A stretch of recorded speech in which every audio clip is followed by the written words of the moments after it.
AS မင်းကောက်လိုက်မှလေ မကောက်ဘူးတဲ့ ဒါပထမဆုံးလားဒီရောဘာဒီဇိုင်းနေလုပ်ဖြစ်လဲ ဘာမလုပ်ဘူးတဲ့ ဘာမှမလုပ်ဖြစ်ဘူးတရားအောင်ဆိုဖြစ်လား မဆိုးဘူးတဲ့ ဆိုရင်အကောင်လုံးပထမဆုံးပေါ့ ဟုတ်တယ် အခုဘယ်လိုဒီဇိုင်းကောက်ရှင်လဲ wave အကြီးရကောက်ရှင်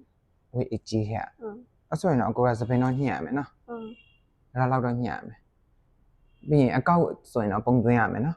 ဟုတ် ပုံသွင်းရမယ်ပြီးလို့ရှိရင်ထိမ့်သိမ်းရမယ် ဟုတ် လုံနိုင်လား လုပ်နိုင်ပါ โอเคအဲ့ဆိုရင်အကိုတို့ပိုင်းကြီးကြီးလေးကောက်လိုက်မယ်နော် ဟုတ် စပင်တော့ညှက်မယ်နော် နည်းနည်းလေးပဲနော် နည်းပဲဟုတ်ပြီနည်းပဲညှက်မယ်နော်ဒါတော့တော့ညှက်မယ်ပြီးရင်ဖြောင်းထားလေးတော့ရှိတာ ဟုတ် တက်ဘယ်လောက်လဲ တဲ့20နှစ် 22ချွေဟောလေးဆိုတော့ပိုလှအောင်ကောက်ပြလိုက်မယ်နော် Khi tương lai mơ hồ đầy ôm trống còn người ta địa vị thành công đón đưa em bằng cả thế giới là ước mơ